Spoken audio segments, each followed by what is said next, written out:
What's up, Vanguardians? Welcome to the live stream today, guys. We got a lot of great news to talk about. Lots have happened since our last live, so we're super excited to be back with you all, chatting about some news, talking some shit, etc.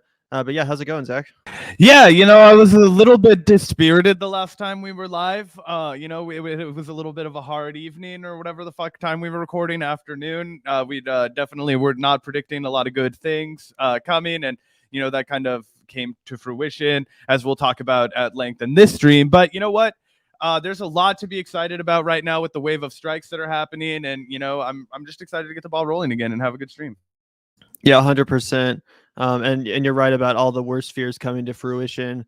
I remember the morning of, I woke up and it was like India Walton's going to lose, Glenn Youngkin's going to win, and both predictions came true. So we'll be breaking all that down and more. We also got some juicy beef going on between Matt Taibbi, Katie Halper, and the Young Turks. So excited to talk about that a little bit and more. So stay around for the whole live stream. Going to have lots of good stuff to cover, lots of spicy takes. So yeah, thanks for tuning in, everyone. Do want to start by shouting out the patrons as always. Thank you so much to those supporting us on patreon.com/the Vanguard channel. That is the first link in the description if you want to join our patron community and help the show.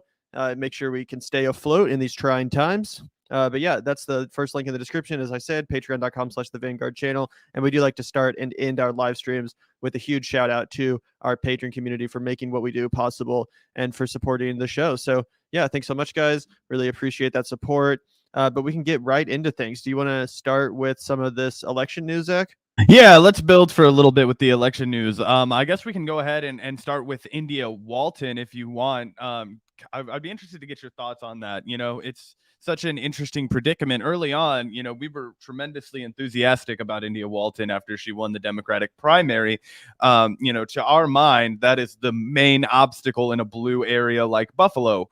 However, I think even you and I underestimated the vigor that the Democratic establishment would oppose her even as the Democratic nominee, right? So there was a massive effort to have a write-in campaign for the candidate that she'd previously beaten in the primary.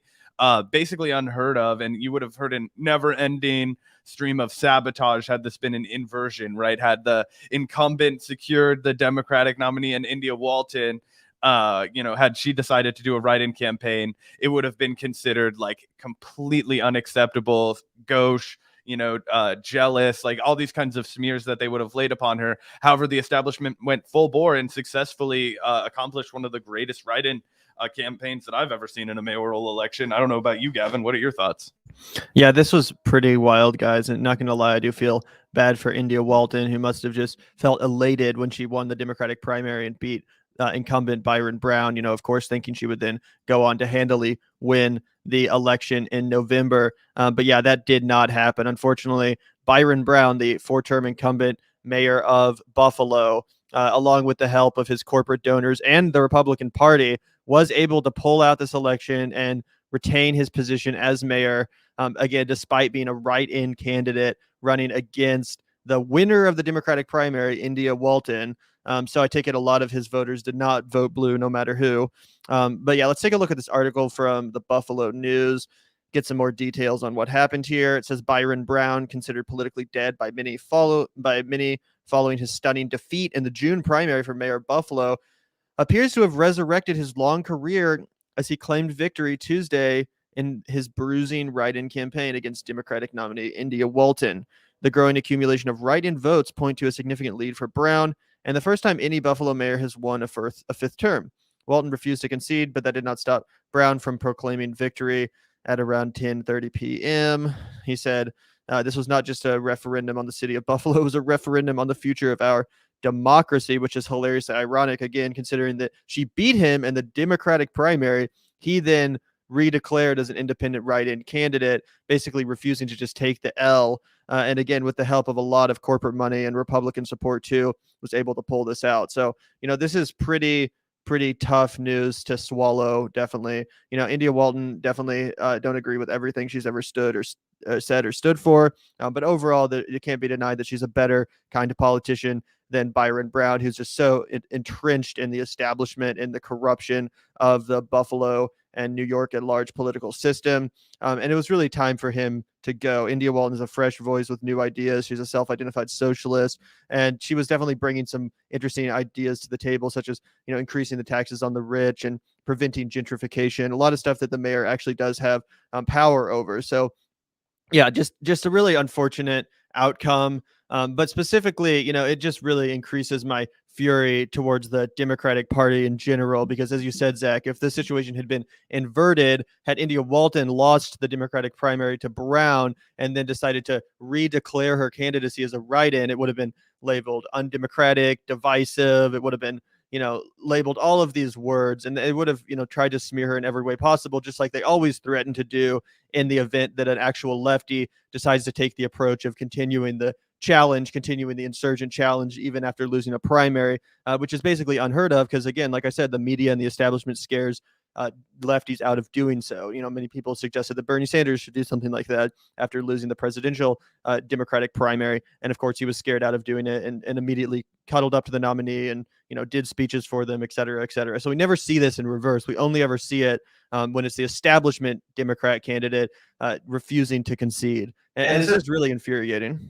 Yeah. And, just to harp on that a little bit more, I think that, I have mixed feelings about the fact that Byron Brown did go ahead and run against India Walton, because I'll be completely transparent and say that I wouldn't give a fuck if a progressive candidate lost in the primary and then was like, fine, fuck this, I'll redeclare as an independent. In fact, I was cheering for Bernie to do that constantly.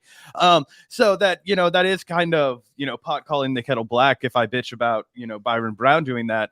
But that being said, the massive amount of corporate influence that he accepted working with the Republican Party and going back on the number one line that is cheerleaded by Democrats constantly, vote blue no matter who, these hypocrisies are the crux of what I think really makes it vile. And also just the fact that, it was time for a new mayor. 5 fucking terms is a lot, dude. I don't know.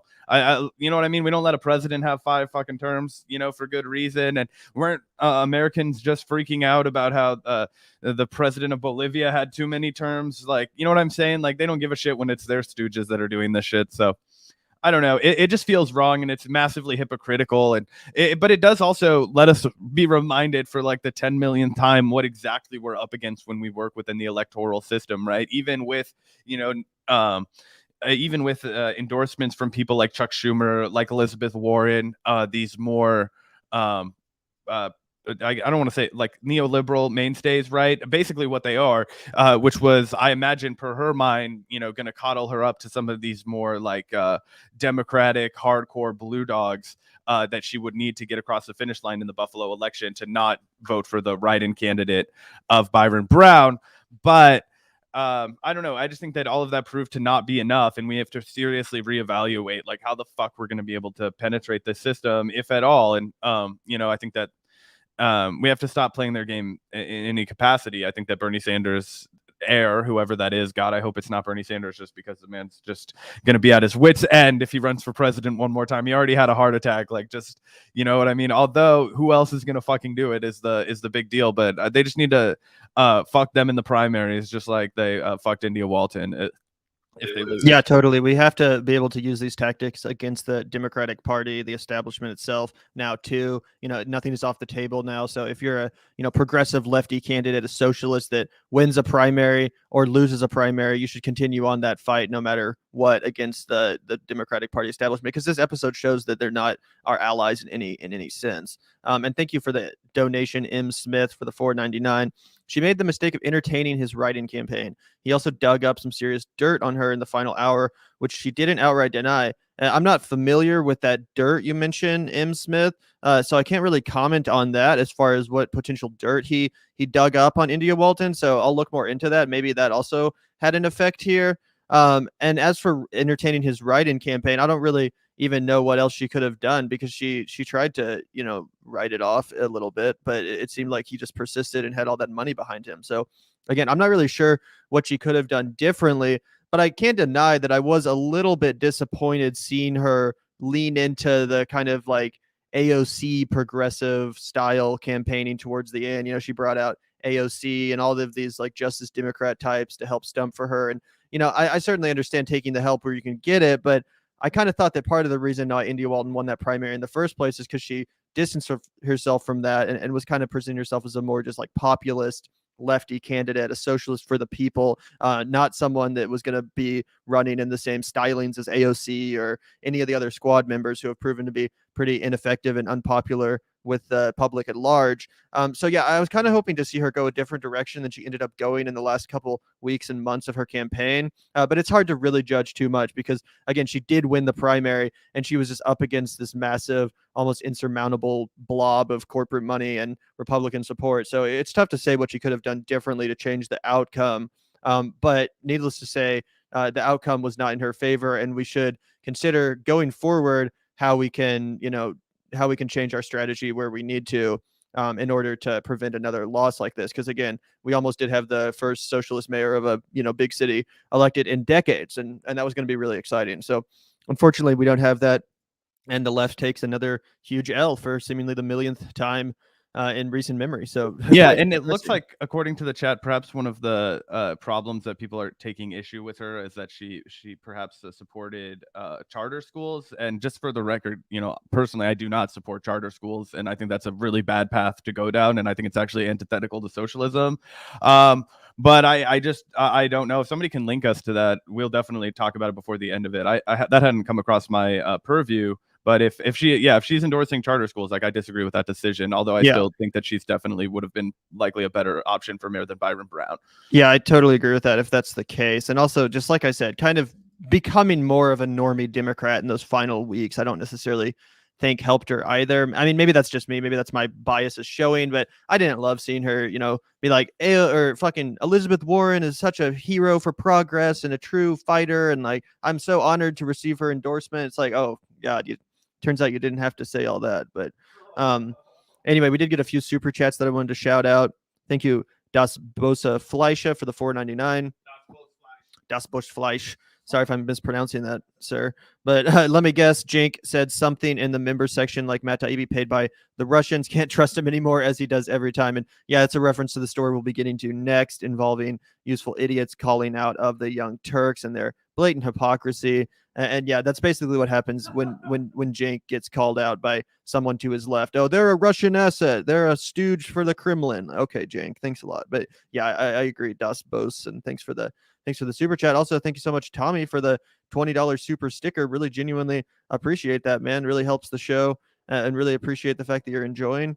And speaking of $20 super chats, we got another, it looks like. Thank you so much, Jonathan Boyle, for the $20 super chat. That's genuinely appreciated. Like I said, that also really helps the show, and we really appreciate you donating. Have you watched any of the Majority Report coverage lamenting the collapse of the reconciliation bill? Anyone with good sense could see it coming a mile away. They have had the audacity to call others the dumb left is hysterical. And yeah, Jonathan, I totally agree with that. I haven't been paying attention to the Majority Report. I probably should check into what they're saying over there. But yeah, I generally share your feeling that people that are acting shocked and chagrined and surprised that this has happened. I'm like, what the fuck did you expect to happen, dude? Like, what did you think was going to happen with this infrastructure bill?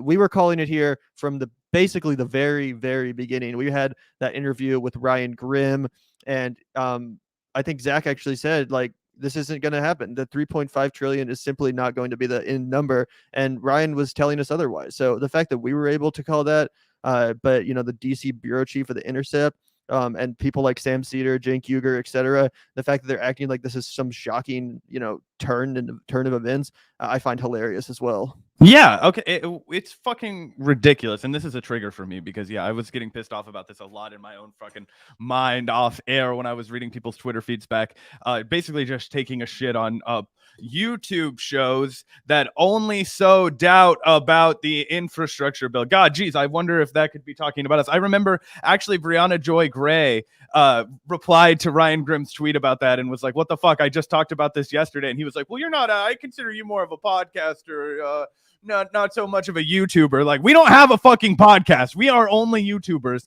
And yes, I sat here on our most controversial softball interview with Ryan Grimm, and I argued with him. And I was like, are you taking the over or under? I think it was something like 3.5 to 4 trillion total, right? So that would be the bipartisan and the Build Back Better. And I was like, I think that there's no way I'm taking the under. Like, are you sure you're taking this? And he was like, oh yeah, I'm definitely taking the over on that one. Like, we get paid fucking peanuts compared to what Ryan Grimm gets paid. We're not as smart as him. If you were to give us an IQ test or give me a U.S. citizenship test, I'm sure he would pass that shit. He's got a really good thinker on his head. Why the fuck isn't he seeing this coming 10 miles away? You tell me, guys. Who should be doing crafts? Who should be talking about sports? I saw this shit a mile away. I knew they were going to fuck us. I knew that Bernie and all the squad were going to fucking bend over, grab their ankles, and show us their hairy assholes while they got fucked for the rest of us. Like, that's how it goes.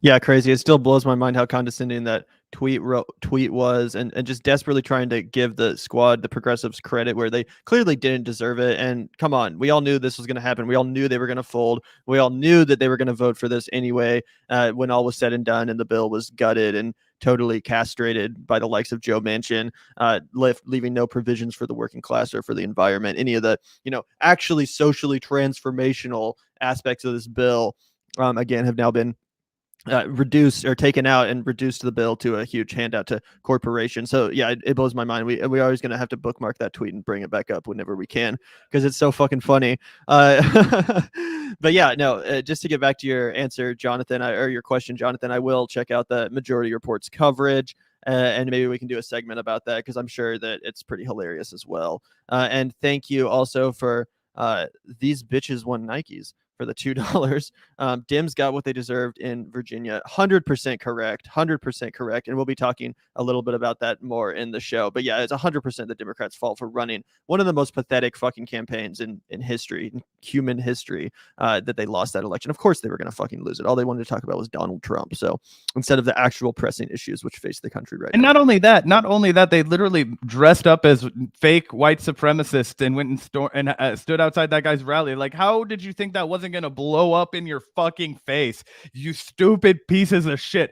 I knew the election was over when I saw that. I was like, they were like, he still has a chance. I was like, no, he fucking doesn't. Because I would never vote for that piece of shit that condoned that. Like, why are you going to weaponize? Like, you guys want to talk about that? Why are you going to weaponize white supremacist Nazi violence? Oh yeah, we're just gonna have a couple of guys dress up like they're skinheads and stand over here. Like, you think that's a good idea? You think that's a benefit to this country? You think that's good for the discourse? It's not. It's fucking not. It's pathetic and it's horrible, and it shows that you have absolutely nothing of value to contribute to the higher office, just like your fucking opponent. And it makes people who have brains want to stay home. Yeah, 100%. It actually proves that the Lincoln Project is a huge asset to the right wing, not to the left wing, which they pretend to act on behalf of, when in reality they're just making a shit ton of money off boomers on Facebook and shit. So yeah, once again, an absolute embarrassment. And we will get to that a little bit later in today's live stream. I'm excited to break down the results of the Virginia election. But I do want to segue a bit and get into the juicier topic of today, which is the Useful Idiots segment about TYT, and specific this whole Let's Go Brandon phenomenon, which has really blown up, frankly, across the country. I think it's pretty funny, despite the fact that it's certainly more of a right-wing meme. I can't deny that it's fucking hilarious. Have you heard about this Let's Go Brandon phenomenon, Zach? Do you have any comments on it before we get started on this story? Yeah, I'm passively familiar with it, like everyone else. The first thing I saw about it was at the NASCAR race a little while back, and there was like all the chanting going on, and then I think it was like a CNN reporter that was like, they're chanting "Let's go Brandon." Anyway, and then I know there was the flight attendant that said it over the loudspeaker, so it's kind of become like an internet phenomenon. And honestly, I don't give fuck Joe Biden. Like, it's 100% correct. He's historically unpopular. This man is less popular than Trump was at this stage in his fucking presidency, if you can fucking believe that. He has a 42% approval rating, but it actually, according to some polls, is like 39%, which is about as low as I ever saw Trump drop in the first 2 years. I think he went down to like 35% during the insurrection, was like the low point before the inauguration. Insurrection, whatever the fuck you want to call it. Diet coup attempt. that kind of thing. It's just abysmal. So of course, fuck Joe Biden. He's the man in power. He's the one that's not getting anything done. The Republicans can't be the boogeyman for you right now because the midterms haven't happened yet. You still control the fucking Congress. You still control the fucking executive branch, and you're still refusing to do fucking anything. And they're gonna get reamed. I think that it's gonna be worse than 2010, bro. I think it's gonna be worse than the Tea Party wave. How badly this shit falls apart for the Democratic Party. So yeah, but we can segue into the useful idiots. Yeah, 100%, 100%. And yeah, the Let's Go Brandon thing I think is pretty hilarious, but I also think what's hilarious about it is the liberal outrage that we're seeing surrounding it. There's like, Washington Post articles written about this shit and like all this hand wringing and pearl clutching coming from like the liberal elite. But what's funny is, and they point this out in the clip, but what's hilarious is if you remember during the Trump era, it was super popular to be like, fuck Donald Trump. There were like, songs written with that was like their sole lyrics was fuck Donald Trump. People were like bumper stickers, signs, flipping the dude off, which I was 100% in favor of. Don't get me wrong. But it's just ironic that the Let's Go Brandon thing is so controversial when it's literally less profane than the fuck Donald Trump refrain. It's more polite and coded language, but they're still freaking out about it like it's the end of the world. So, tone policing is always a bit of a trigger for me, and I just think it's funny as shit. But before we get into this useful idiots segment concerning TYT and their hypocrisy, did want to shout out M. Smith again. Thanks so much for the super chat and the clarification. She shouldn't have debated him after winning the primary. That's a good point. So that's what you meant by saying she kind of validated his write-in effort. Yeah, I agree. She probably shouldn't have debated him. She just said, "You're a loser. Why am I going to debate the loser?" And then you say a commercial accusing her of welfare fraud, Medicaid fraud, and drug involvement destroyed her.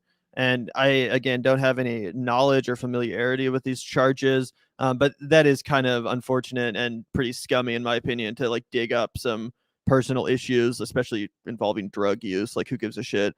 So if that was weaponized against her, that's unfortunate. Yeah, I don't know. My red flag goes off like black woman, welfare fraud. I don't know how seriously I take that charge unless somebody brings like some hella receipts. That sounds like welfare queen kind of stereotyping that the Democratic Party would use as a weaponization of, the racialized hatred towards black women in this country. So that would be my and obviously, M. Smith, I'm not implying that, you're validating these things either. That's definitely susceptible to a wide audience, particularly a Buffalo demographic, perhaps, that would seriously be detrimental to her campaign, which is a real bummer. But that would be my initial reaction, is that I wouldn't take a lot of that shit seriously, because I don't give a shit if she shot fucking heroin on the streets before she became mayor. Like, if she has good policies and she can do her job, like, I don't give a shit. Yeah, 100%. And thank you for the $5. The Blue Noble, really appreciate that donation in the comment. You should remember to tell fear-mongering centrists that a minimum wage increase and other key policy items are not revolution, but righteous reversal. And that's actually a pretty good point, Blue Noble. I feel like sometimes lefties, probably ourselves included here at the Vanguard, do really like to lean into the revolutionary language. But we have to remember that when it comes to working class people, sometimes that kind of rhetoric can turn them off, and it sounds kind of, incensed and crazy, and they're like, chill out, I'm not necessarily asking for a revolution, I just want help. And yeah, sometimes it is better to frame policies like a minimum wage increase as a righteous reversal, as you put it. This is a policy that's going to put money back in the hands of people, redistribute the wealth, rather than like, we're gonna fucking storm the White House, revolution, et cetera, et cetera. So yeah, I think that's a fair comment.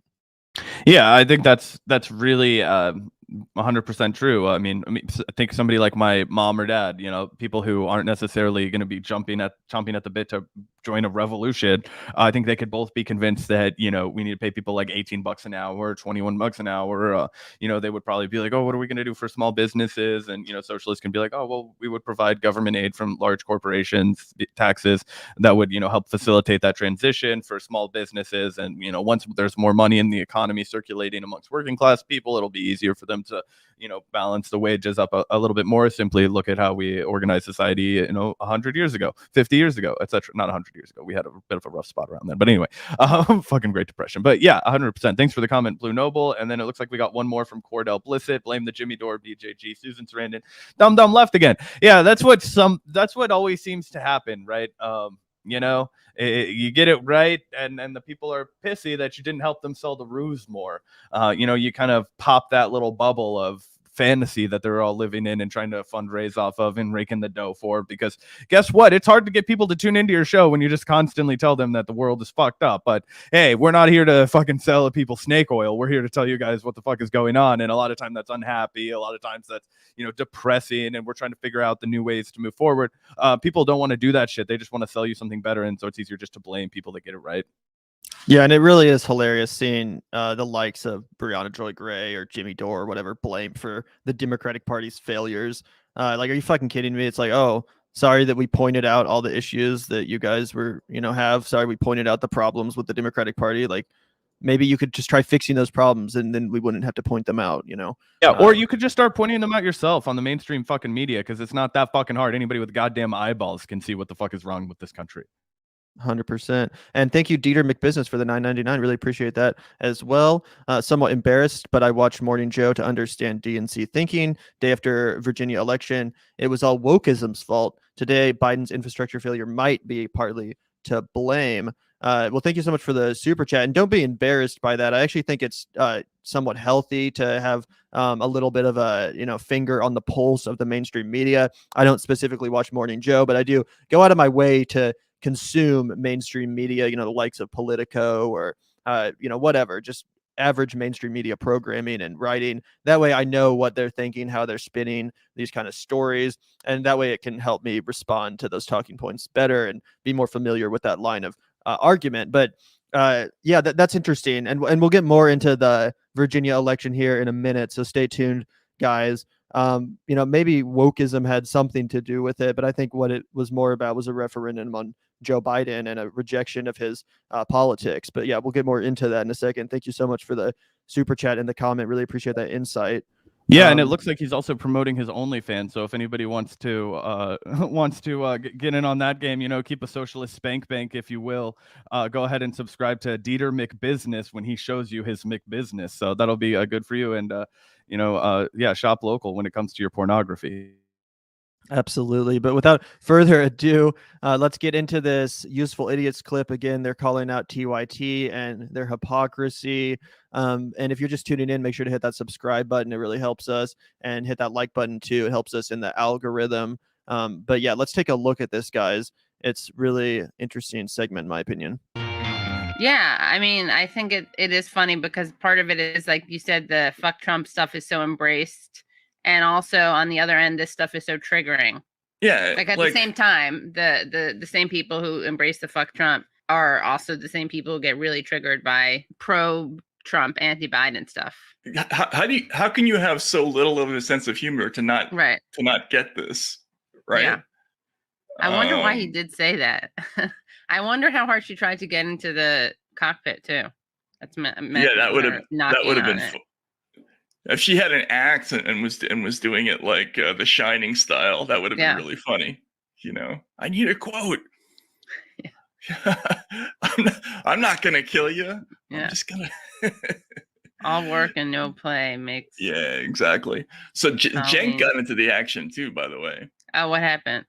So he, although this wasn't really related to the pilot, I don't think. He tweeted out, Republicans use Let's Go Brandon as a euphemism for fuck Joe Biden. And now they have hashtag Let's Go Brandon Day trending. So I guess Saturday was Let's Go Brandon Day. So that might have been a reason for this. Republicans will then turn around and complain that Democrats are not civil enough to them. And the media will take them seriously as if they're not all jackasses. Do we want to tweak Young Turks at all? All right. Sure. Here's Anna and Cenk exulting over a fuck Trump story. Okay, let's see. This made headlines after a. Also, just to address the comment, yes, I'm pretty sure Katie is dressed up as Kirsten Sinema. This was like their Halloween episode, and pretty hilarious costume in my opinion. Local sheriff called her out for having a bumper sticker that it contained some expletives in regard to Trump and those who voted in favor of Trump.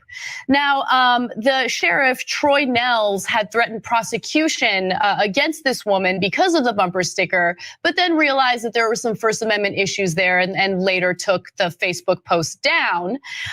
But because of this story, it turned out that there was a warrant out for her arrest, and she did end up getting arrested, but posted bail. And then there's the other component of the story that I love. She started selling these bumper stickers, and they have sold out. They are now back ordered. So there is Karen Fonseca, the woman that I was talking about. And yes, she is selling the bumper stickers that you see behind her. She even created a new bumper sticker in response to Sheriff Troy Nels. And so that happened.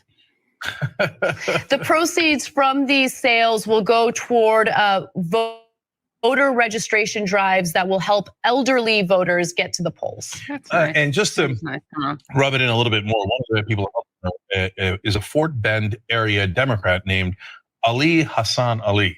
I mean, the story is just, there's so many twists and turns. Yeah, and he says, they'll make more stickers. It's an ode to freedom, so I'm sure the right wingers would like it. Don't tread on me, Semper Fi, and all that stuff, right? I got my right as an American to put anything I like on my pickup truck. Yeah. And if the big government wants to try to prevent me from my freedom of speech, well, we do live in Texas, so they can stick it. But that's just a random person who put a thing on their Yeah, and he goes on to say like, boy, that lady's got some balls on her, and right. There were other Young Turk stories. Like this is like the summation of every Young Turk story of the entire Trump era. You could literally take your pick of any like #slay. They just dunked on Donald Trump, even though all their other politics are fucking dog shit. Okay. Yeah, 100%. And I agree. Falsificationism. It was funny when he added Semper Fi in there randomly. I was like, okay. Anyway, yeah, you're absolutely right, Zach, that it was nonstop coverage like this. I remember there's that woman that like flipped off Trump, like when she passed him on the motorcade on her bicycle, and she got like fired from work or whatever, and then made a big deal out of it and all that stuff. And TYT did a bunch of segments about that, and like constantly defending people's right to essentially say fuck Trump or flip off Trump, which for the record is 100% a good thing, 100% something I'm in favor of. I just happen to also be in favor of saying fuck Joe Biden and pretty much any president who's, governing over a country as fucked up as this and refusing to do anything to help its people. I think it's pretty obvious, especially coming from a channel called the Young Turks, supposed to be like revolutionary, young, truth tellers. And then they're like, oh, how dare you, use a, prerogative or whatever. Thought it was about the Armenian. Shut the fuck up. Between just being a private citizen and driving that around versus a pilot saying it. Yeah. Okay. Yeah, I mean, I still think there's a lot of hypocrisy about what's acceptable. Except that he wasn't even talking about the pilot. He was talking about just the general lack of civility of. Let me see that again. Yeah, let me see the tweet again. And just to be clear, like I think it's, I don't really care whether people flip off the president. Like, yeah, Trump, Biden. I mean, I think it's stupid if I'm bringing my kid to a ball game, I don't want to hear that in any direction. But the hand wringing over this versus what we heard 4 years ago, or a few years ago, was pretty funny. Matt Taibbi doesn't want his children anywhere near the Vanguard. Republican use "Let's Go Brandon" as euphemism for fuck Joe Biden, and they now have "Let's Go Brandon Day" trending. Republicans will then turn around and complain that Democrats are not civil. First of all, I thought Cenk Uygur was like, his whole deal was like mounting a revolution against the Democratic establishment, against the corporate Democrats as represented by the likes of Hillary Clinton or Joe Biden. And now he's out here like trying to call out people for saying fuck Joe Biden, although not even saying fuck Joe Biden. Like, what the fuck, dude? I thought you were like on the same page. I thought you would be agreeing, like, yeah, fuck Joe Biden. Obviously, that dude's a piece of shit. He's giving the Democratic Party a terrible name. If that's something that you have any interest in preserving the, legacy of or whatever. Why are you at all in favor of Joe Biden or protecting him from these insults? I just don't get it. I thought you were an anti-corporate Democrat channel. What's going on here?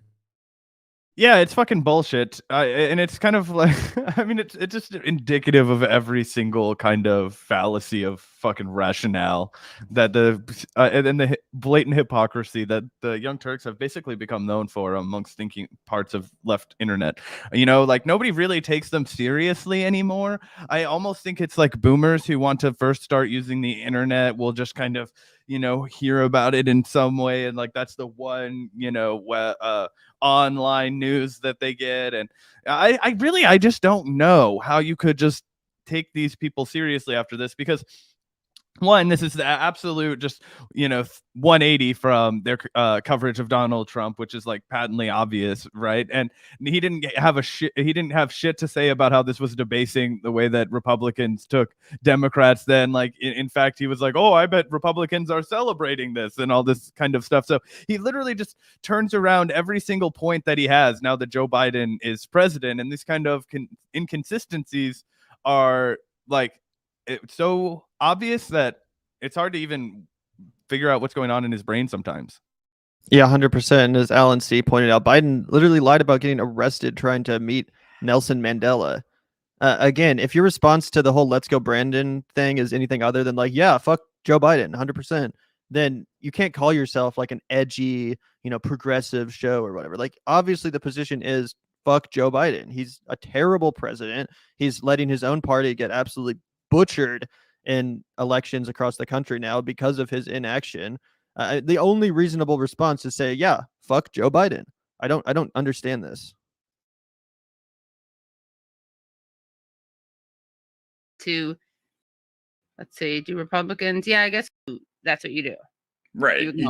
You don't, as an ex-FBI agent, imply that they're domestic terrorists, right? In an atmosphere where I think I skipped a little bit too far. Between just being a private citizen. He was talking. Yeah.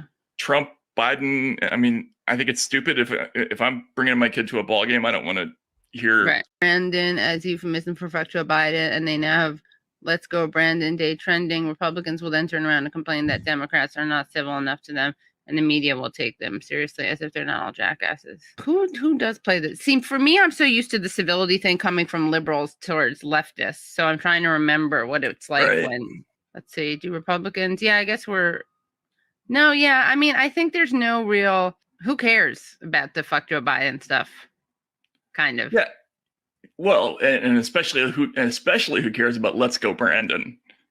Yeah, you know, it's just so funny because it's just PG version of that.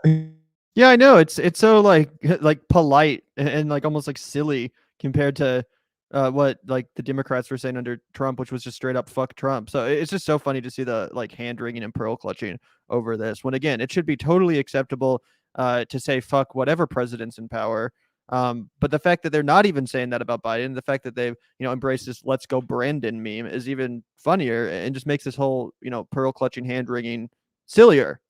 Yeah, it reminds me of what was it? I think it was the Chicago DSA that was doing the "fuck Trump, fuck Biden too. They don't give a fuck about you" chant through the streets. I'm not sure. Maybe it was another group, but either way, that's what this all reminds me of. That's the correct response. Like, you should be pro fucking saying like all these people are consistently screwing us, right? I don't know. It's just fucking ridiculous. 100%. And thanks, Andrew, for the $2. I'm a New Jersey boy. I think you mean Jank is a liberal. Chris Christie. They do share some similarities. Can't deny that. It's such a troll. It's so perfect because the only way to respond to something like "Let's Go Brandon" is to just ignore it, or even to go along with it. You know what I mean? Like, I guess, yeah. That's how I feel. I'm like, I don't care if it's a right wing meme. It's fucking hilarious. Yeah, and also somebody in the comment section brought up Kathy Griffin decapitating Trump's mannequin. Like, people cheerleaded that all the time. Again, I don't give a fuck. I think Trump is a fucking idiot, and I think it was terrible for our country, and I don't give a shit how you express your dissent towards your politicians of choice. I really don't give a fuck. I mean, if people want to beat the shit out of a fucking mannequin of Bernie Sanders, like, that's their fucking right. Just don't touch the actual guy, right? That's kind of where we draw the line in America, right? Like, Do I think it's a good look? No, obviously, but the harmlessness of getting a chant together to show your fucking displeasure and your fucking unhappiness with the absolute lack of action, the violation of every promise that your recently elected president has made to you. Like, how can you call yourself pro-democracy, pro-freedom of speech, a leftist, somebody who supports the uplifting the voice of the proletariat, and then go ahead and finger wag at these people that they aren't articulating themselves in the way that you want them to, and that this is somehow not going to allow the Republicans to take us seriously? Cenk, I thought you scream all the time about how it doesn't matter what the Republicans think because they're all paid off just like the Democrats. Where is your logical consistency? I'm sorry. I'm having a hard time coming up with jokes to say for this fucking segment because it's just so patently absurd that they have no credibility left. There's like almost nothing to drag them for. It's like, you want me to not say fuck the guy that was good friends with Strom Thurmond, eulogized the fucking segregationist at his fucking funeral? Fuck you. You don't want me to say fuck the guy that wrote the 1994 omnibus crime bill? Fuck you. The guy that made it impossible so that we can't all offload the burden of our student debt via bankruptcy? Fuck you, man. Like, what the fuck do you want from me? Like, this is the only thing left to say. 100%. And you know who else agrees with fuck Joe Biden? Well, let's take a look. Turns out Democratic voters agree fuck Joe Biden. Half of them want to replace him on the ballot in 2024 because his presidency is currently making it really fucking embarrassing to be a Democrat. He's, like I said, leading to the loss of Democrats across the country. There's going to be a massive red wave in 2022. He's going to lose his majorities in the House and the Senate. Again, if you're a Democrat, if you're like a rah, let's go Democrats, then you should be like, yeah, fuck Joe Biden. This guy is a huge embarrassment for me. Again, that's not me. I don't really give a shit. But people that are like, yeah, I am in the interest of preserving the Democratic Party, then you should also be clamoring for Joe Biden's removal and, joining in the cries of let's go Brandon. Anyway, I thought this was pretty funny and just another example of the Young Turks' blatant hypocrisy. When again, not even that long ago, seemingly, they were the channel that prided themselves on being the ones that were not afraid to call out the Democratic Party. I remember under Obama, for example, to their credit, TYT was one of the only leftist outlets that was full-throatedly calling out, Obama's neoliberalism, his failure to live up to certain promises he had made. They were on the forefront of calling out the Democratic establishment. And just to see this now, all $20 million of investment later and a couple of years later, to see them, doing this kind of content, it's just totally fucking pathetic. Yeah, 100%. There's not really that much more else to say about it. It's just that this is a pathetic fucking institution that wants to claim leftist values and can't by any fucking metric at all. So yeah, that's the way it is. Another person that can't claim being a leftist at all, despite how they may try and spin it in the fucking narrative, is Terry McAuliffe. I can't even fucking believe that they had the audacity, the gall, to fucking pretend that this guy had ever supported anything that could remotely be described as progressive a single fucking time in his entire life. But so they have, like Thomas Friedman wrote that really cringy fucking op-ed immediately after the losses. Like, fucking crazy shit. Yeah, 100%. And if you guys don't know, Terry McAuliffe's origins as a political figure basically just came from him being a Bill Clinton crony. He was like a friend of Bill Clinton's who wasn't even that involved in politics. Like, he wasn't a politician. He didn't really have ambitions to be a politician, but he was just, good buddies with Bill Clinton. And Bill Clinton basically just gifted him a political career. Of course, he was the governor of Virginia, and he was thought to, be a shoo-in to win that election again and once again become the governor of Virginia after Ralph Northam's tenure in that position. But that did not materialize in the way that so many Democrats predicted it would. Let's take a look here at some reporting. Terry McAuliffe bet on voters hating Trump. Turns out they dislike Democrats more. So that's a rare, honest headline from Politico. But let's take a look at this. The Republican Party, populated with cranks, crooks, clowns, bigots, and deranged conspiracy theorists, has spent 5 years alienating women, minorities, and young voters. The party and its entire leadership from the grassroots to Congress remains in a thrall of disgrace, defeated one-term president who is reduced to issuing increasingly crazy screeds from his exile in Mar-a-Lago. Every day we learn more about Republican complicity in the events of January 6th and their attempts to whitewash an attempted coup. The GOP is the party of Marjorie Taylor Greene, Lauren Boebert, Matt Gaetz, and Louis Gohmert. Sane Republicans are heading for the exits, even as assaults on democratic norms have become a litmus test for loyalty. So now Democrats need to ask themselves this rather urgent question. Why can't we beat these guys? Tuesday night, Democrats lost the governorship of Virginia, a state Joe Biden won by 10 points to a Donald Trump endorsed candidate who ran up massive margins in rural parts of the state and made inroads into the once reliably blue suburbs. So this is an interesting election for sure, and especially because of the fact that Virginia did swing for Joe Biden in a very sizable margin, 10 points. That's nothing small. So in the short amount of time since the elections, basically the Republicans have regained 10 percentage points in a state like Virginia. That's pretty insane to think about, and it's especially insane when you think about the kind of campaign that Terry McAuliffe ran, basically trying to make the single issue of the race Donald Trump, trying to make it a referendum on Donald Trump, trying to tie his opponent, Glenn Youngkin, constantly to Donald Trump, saying that he's basically just Trump. He's a Trump acolyte. He's a, Trump apologist, et cetera, et cetera. He tried to make the entire election about Trump, barely ever actually talked about the policies that he was in favor of, the policies that would help Virginians, et cetera. And he got absolutely trounced. So what does that tell me?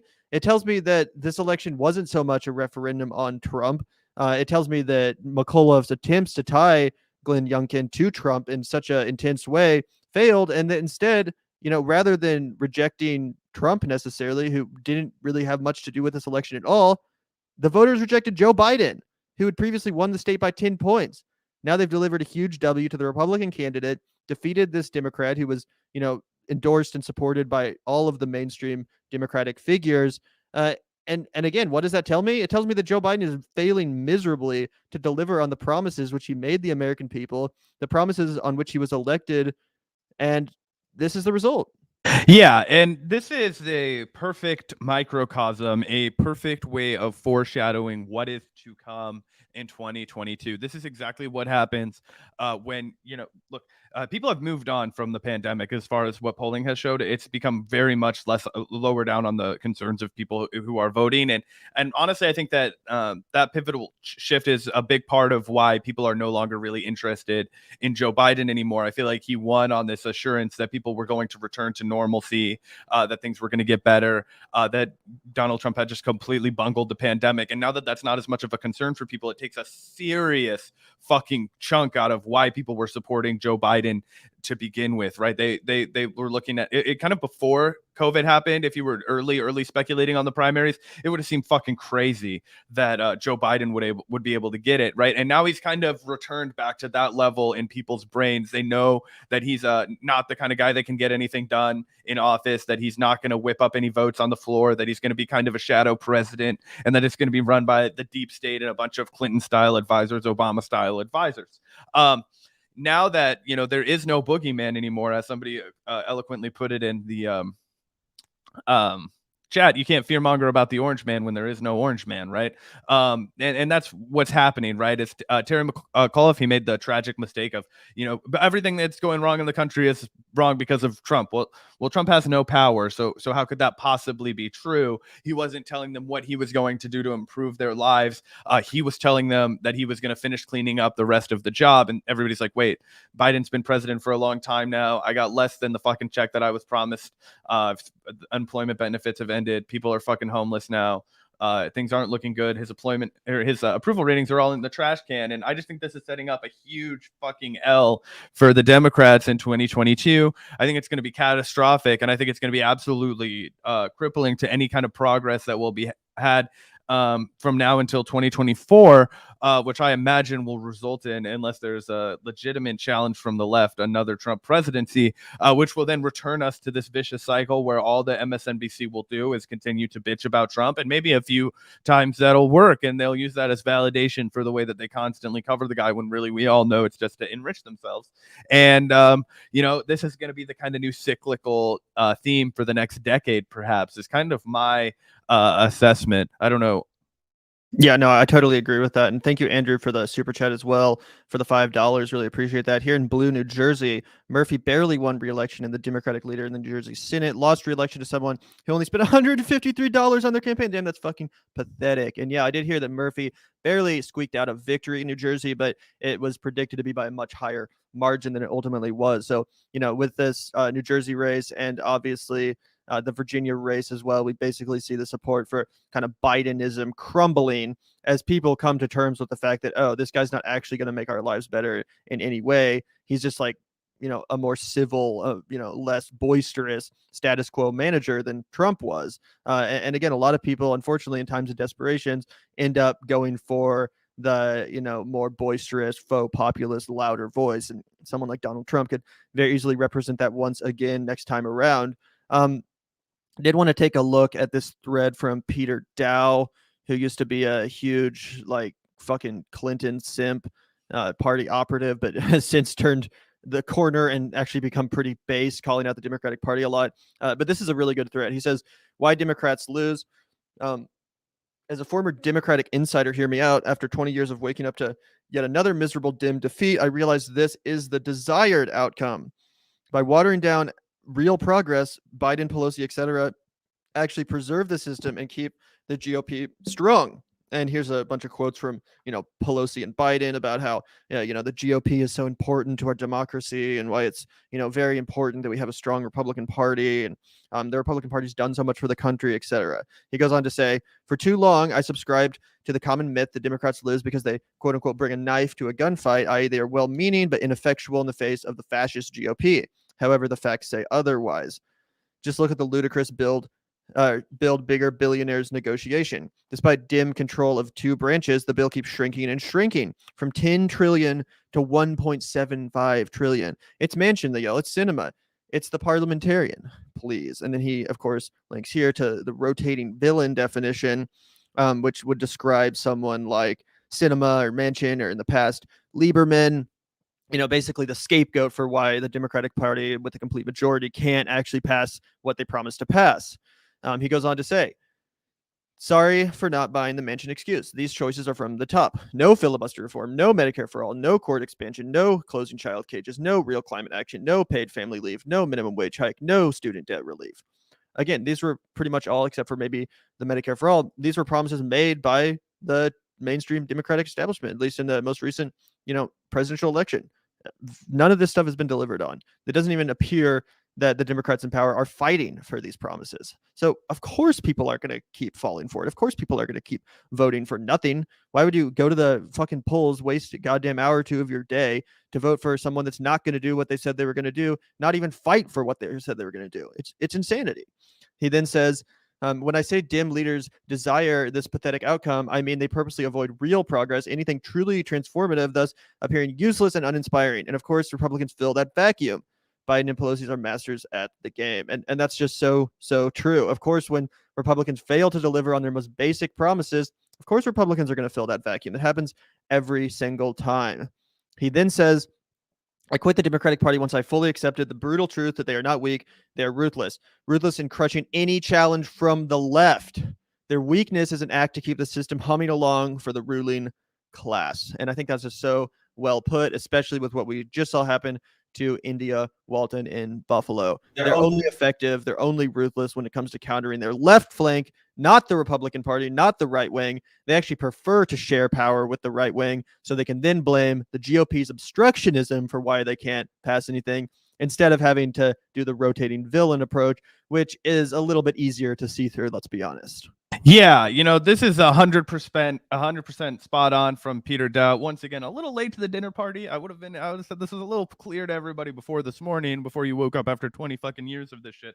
I don't know. I haven't been doing this shit 20 years, Peter, but hey, we'll take anybody that gets there, you know, through hell or high water. But this is 100% the truth, right? And this is how you get, it's the same exact fucking thing. We used to talk about this during the Trump administration on this very podcast still, right? We would talk about how, or maybe not on the podcast, on our blog, whatever the fuck. Back in 2008, Obama had a super majority, right? He also controlled Congress. He also, you know, controlled the executive branch, and he did not deliver what was it, a public option, which was at the time considered like what we were really, you know, championing. That's why Obama got elected. Then, you know, you have this exact same thing where, okay, you know, Biden doesn't have a supermajority, but he has had the opportunity to pass two fucking what is it called? Now I can't, the word fucking escapes reconciliation. Reconciliation bills. Fuck, I'm an idiot. But yeah, reconciliation bills. He hasn't done that. He's also got a fucking laundry list of executive orders that he could do, like canceling student debt, legalizing marijuana, fucking letting all the non-violent drug offenders out of prison, starting to fucking reverse the absolute destruction and peril that he's brought on many communities in this country. There's so much he could do. He could not fucking force us to increase the military budget by fucking $700 billion instead of giving the people an infrastructure bill. I mean, he has done absolutely nothing to benefit the people. He's blamed it on any kind of obscure, opaque kind of law, the Senate parliamentarian, this, that, whatever. Yeah, it's pretty obvious that they're just going to pass the shit that they want to. There was no commentary, no coverage of that military budget expansion, even though there was nonstop coverage of him getting out of Afghanistan, right, with ground troops. And so it's that kind of charade, right, that the media runs cover for them on certain issues when they pass stuff for the MIC or the big banks or, you know, bailouts. It's a very niche kind of coverage. It's very specific what they're harping on over and over again. And that's so that they can just do nothing. They can literally do nothing besides, you know, cut taxes for the rich. Like this is like it's a billionaire handout disguised as an infrastructure bill at this point. Like that's all they're offering people. Like, of course, people don't want to vote for you. People think that you're full of shit all the time, especially after you're the one that virtue signals all the time about what the fuck we should do for this country. Like the right will just tell you straight up, government shouldn't do shit for you. You're out on your fucking ass. You're out on your fucking ass. I'm sorry. But what we will tell you is a bunch of our family values, and we'll make sure that there aren't any fucking, you know, abortions or whatever the fuck they're selling people on right now. You're not gonna have to wear a mask anywhere you go, like all that kind of horse shit that doesn't like really impact people's lives. I mean, if you're a woman that needs an abortion, that really impacts your life. I wasn't trying to minimize that, but you know what I'm saying.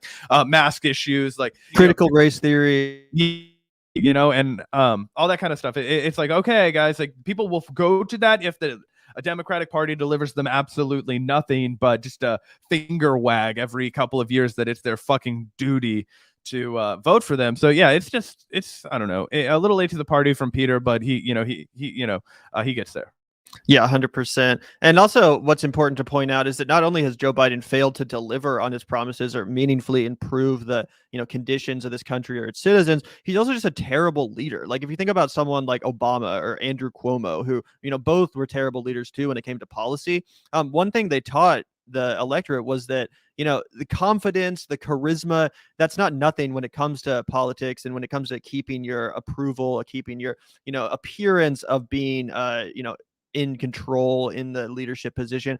Biden has just totally failed in every aspect when it comes to that. People don't feel like this guy is leading the country. They don't even feel like he's really in charge. You know what I'm saying? Every time he gives a speech, he's, you know, rambling through his message. In charge. Yeah, he's not in charge. Exactly. And he's, you know, falling asleep at world meetings with like other world leaders. Like this guy is a huge fucking embarrassment. And again, like despite the fact that someone like Andrew Cuomo totally failed to actually protect New Yorkers from COVID, he successfully tricked them into thinking that he was. Like he gave those press conferences. He seemed like he was in control. He had that whole meme going, the Cuomo sexual shit, you know, like people wanted to like Andrew Cuomo, at least hardcore Democrats. Obviously people like me and you saw through that shit from the beginning. But when it comes to Democratic voters who Biden needs to keep on lock here, he's totally failing at even appearing to be in control or even appearing to be a powerful leader. people are embarrassed that this guy is president. He's genuinely embarrassing for a number of reasons. And when it comes to things like the Afghanistan withdrawal, he just lets the media define the situation. He doesn't push back. He doesn't explain why what he does was necessary. I mean, yeah, he had a few speeches where he kind of was like, this is the right thing to do or whatever, but he didn't come out there forcefully and define his agenda, define his decisions, and defend himself. He never does. He lets the media, say whatever they will, which is why no one actually gives a shit or knows what's in this infrastructure bill.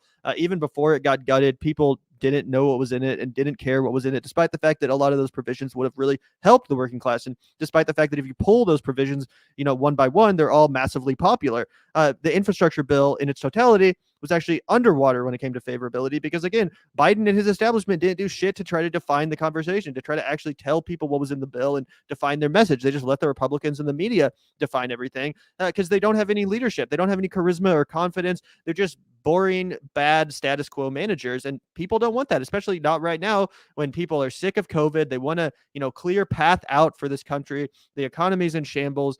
People need a vision to lead them out of this. And just like Peter Dow said, if the Democrats fail to do that, the Republicans are, of course, going to fill that vacuum. It's so obvious. So, again, this is a failure on the Democrats for multiple levels. Not only are they terrible when it comes to actually passing policies that would help people's lives, but they also are just terrible at doing PR for themselves and letting the other side and the media define their administration and the establishment under Joe Biden. So, it is what it is, but I think that there's a lot to learn from this situation.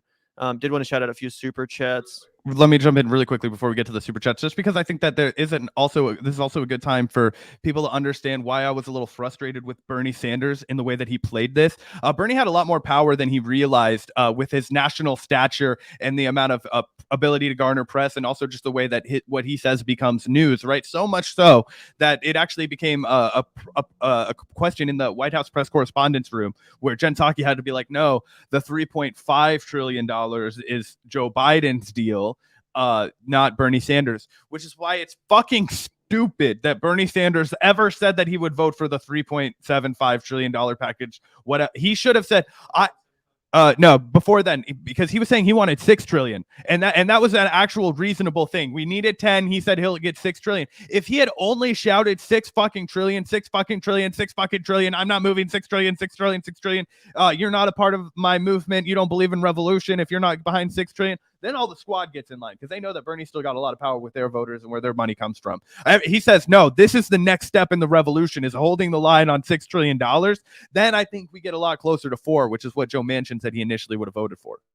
100%. Did want to shout out a few super chats. Thank you, Alan C, for the $9.99. Grew up in Ferguson, Missouri, and now live on the West Coast. Corrupt Dims are serious about money. Shit libs are serious about image. Right wingers are serious about power and governance, hence the outcomes. And yeah, I mean, I think that's pretty fair. It's very obvious that when Democrats get in control, they don't do shit with the power which they were given by the voters, who in this case most recently gave them majorities in the Senate, the House, and of course the presidency. So yeah, it's absolutely insane. And what can you expect? Normal working class people to be insane and keep voting for the same people and expecting results when it's clearly not materializing? Of course they're not going to fucking do that. So yeah, totally agree. And thank you, Alan, for the super chat. Shout out to another Midwest boy. 100%. Also, thank you so much, Boeing 757 pilot. Your comments are always insightful and outstanding. I fly all over and watch you from my hotels. You should know that I've now watched you live from about 20 states, Toronto, Mexico City. Cheers. Well, thank you so much, Boeing 757 pilot. Really glad to hear you're enjoying the show and our commentary, that you find it insightful.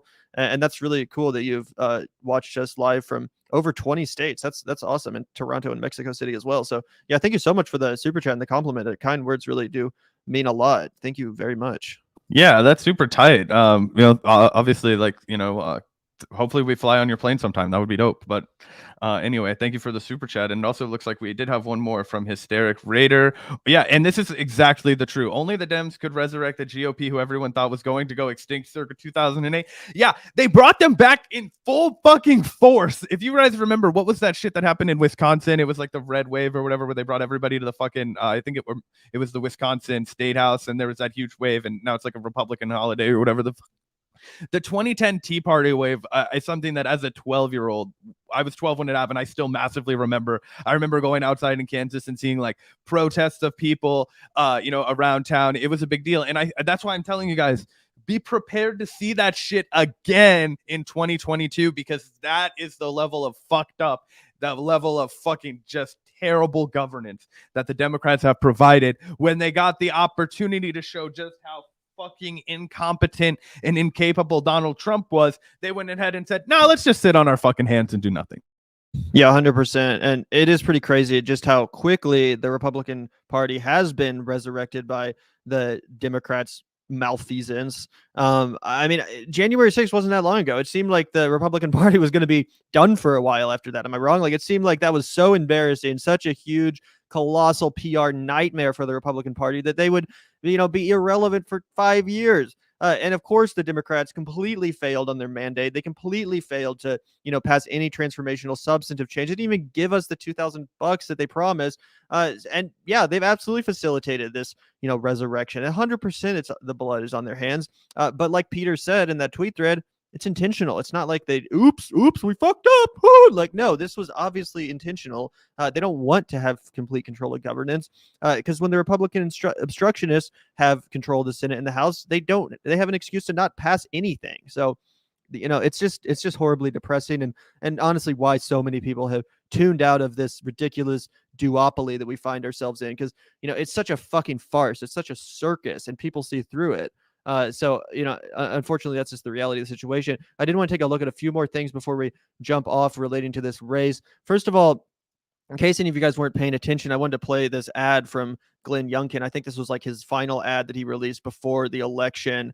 And it's just hilarious because, we can see via this ad and through his campaign in general that this was not someone that was impossible to beat. This guy is a pretty, normie Republican candidate, total, just total corporate shill. He was like part of the Carlyle investment group. So just a super rich billionaire or millionaire rather, businessman, etc. The kind of person that, like Mitt Romney, if you guys remember, Obama was able to define Mitt Romney as kind of like a crony, a businessman. And, he was able to, call him out for that stuff. The Democrats didn't even try to do that here, in part because Terry McAuliffe is also an investor of the Carlyle Group, so they couldn't really get him on that hypocrisy or anything. But yeah, let's take a look at this ad from Glenn Youngkin, because I think it's funny, and again, just shows how beatable this guy actually was the whole time.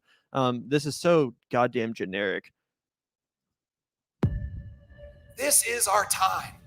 This is our time as Virginians. It's not Republicans versus Democrats anymore. It's Virginians standing up for those values we hold dear. We're standing up for our children, for our grandchildren, for our nieces, for our nephews. A statement not just for the future of our Commonwealth, but for the future of our country. This is no longer a campaign. It is a movement. That's off non-copyrighted music in the background. This is not a spectator sport. It is time to get in the arena. Polls do not win elections. Votes do. We need you to get out and vote. We need you to bring 10 friends, and we will win this. And we will make that statement that changes the future of our Commonwealth, the future of our country, and sends this shockwave across the system. My fellow Virginians, we stand here tonight at this most monumental moment that will change the future of our Commonwealth of Virginia, where the relentless pursuit of a better life is not burdened or blocked by self-dealing politicians who are focused more on their own enrichment than those they are elected to serve. A new day where all Virginians can achieve that great Virginia promise. This is our moment. You must go vote. So yeah, not only does Glenn Youngkin sound like a total weenie, but also that's just such a fucking basic and blasé ad. Like, that could have been a Democrat ad. It obviously was a Republican ad, but the point is he didn't mention any policies he supported. There was no substance there. It's not like he was promising some bold populist vision or whatever. No, just the most basic fucking ad of all time. He's now going to do absolutely dick as governor to improve people's lives. Just going to govern like your basic corporate Republican, drive Virginia into the ground probably.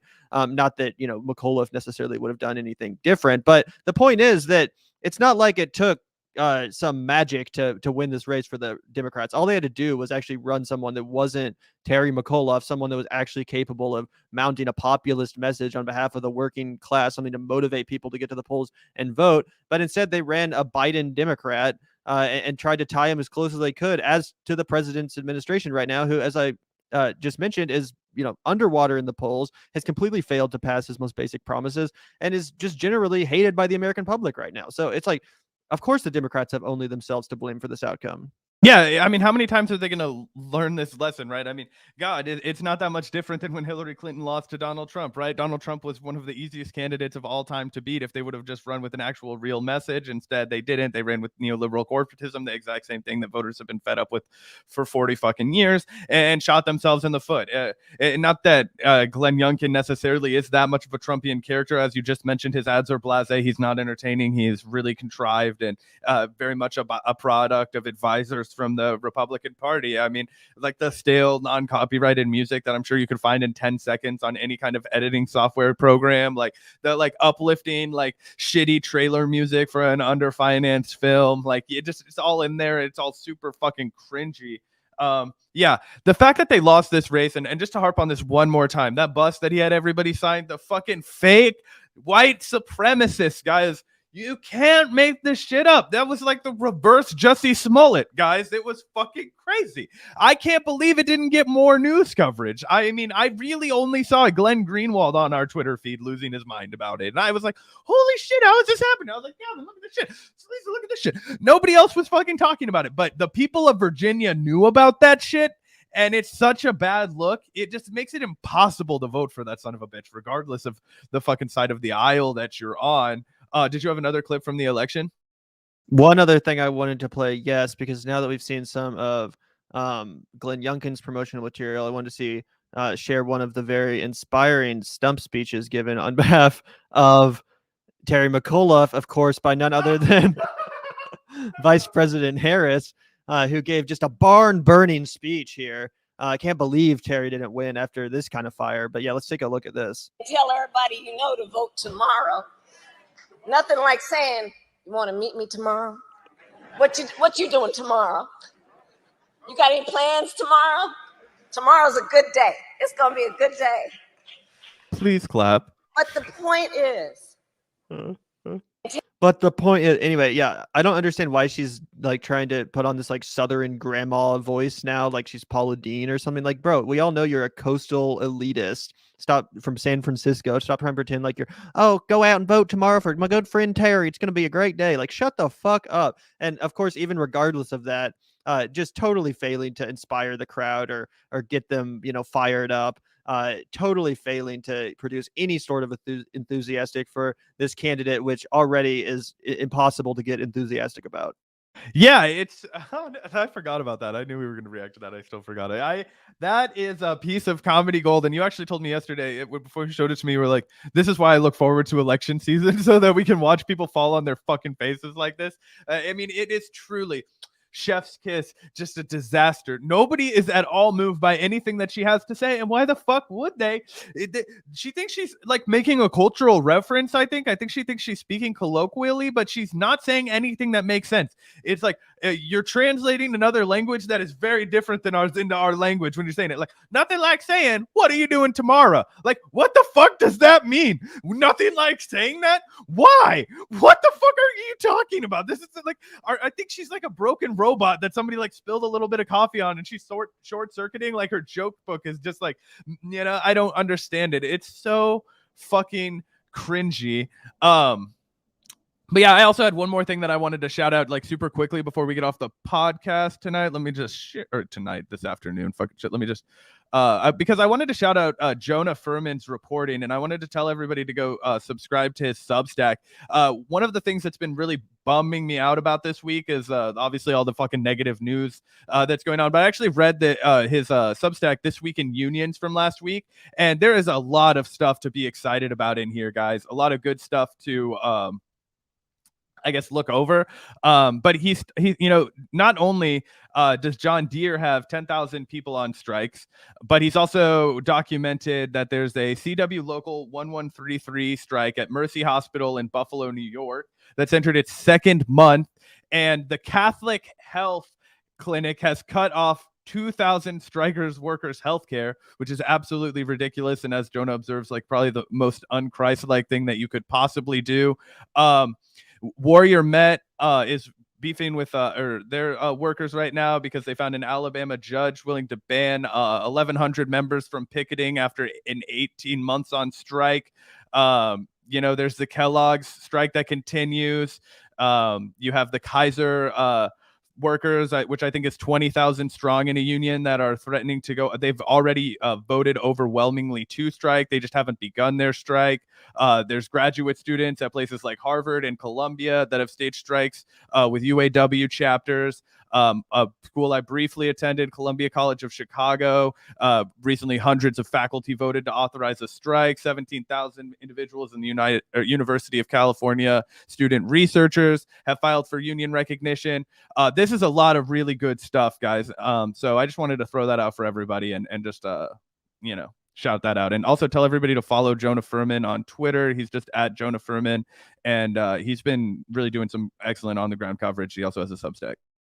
Yeah, 100% great news in that regard, and totally echo that about Jonah. He's doing some of the best reporting in that area. Before we leave, did want to shout out DSW for the 10 euros, looks like. Thank you so much for that. Tuning in from France. You two are the dogs bollocks. Well, thanks so much for tuning in and for the, compliment. Really appreciate that. DSW, and that's dope that you're tuning in from France. Definitely a lovely country. One of my favorite countries. But yeah, that's dope that you're checking it out and enjoying the show. Thank you so much for the super chat and the kind comment. That really does help, and we really do appreciate it. So thank you so much. But yeah, that's probably it for today's live stream. Unless you had anything else you wanted to talk about, Zach. No, just shout out to our new French viewer. That's super tight. Gavin and I were just talking about how lovely the country of France is after we watched French Dispatch by Wes Anderson for the second time. Really lovely country. I've never been, but God, I want to. So who knows? Maybe Vanguard International will do a French trip. You guys know how to fucking strike there. We could learn something from you guys. Yeah, so true. The French are not afraid to strike, which is so badass. And yeah, 100%. And thanks everyone for tuning in today. Really appreciate all the comments in the chat. Really appreciate all the engagement and conversation going on. I love looking at what you guys have to say about these topics. And yeah, like I said, just thanks so much for tuning in, guys. Make sure to hit that like button if you haven't already to help promote us in the algorithm. Hit that subscribe button if you haven't already, of course. And we do like to end our show as we begin it with a huge shout out to our patron community. A huge thank you to those of you supporting us on patreon.com/the Vanguard channel. We do shout out our Vanguardian and Comrade level patrons at the beginning and end of every live stream and in the end credits of all of our videos. And you can find out about our other benefits on the Patreon page as well. That's the first link in the description, patreon.com/the Vanguard channel. But the point is that this support really does keep the show going. It makes what we do possible. And we're genuinely, sincerely thankful for the support. Like I said, so yeah, huge shout out. Hit up that link in the description if you want to join the community. But with all that said, yeah, thanks so much for tuning in, guys. Hope you have a great Thursday. And yeah, peace. Yeah, peace out, guys. Take care.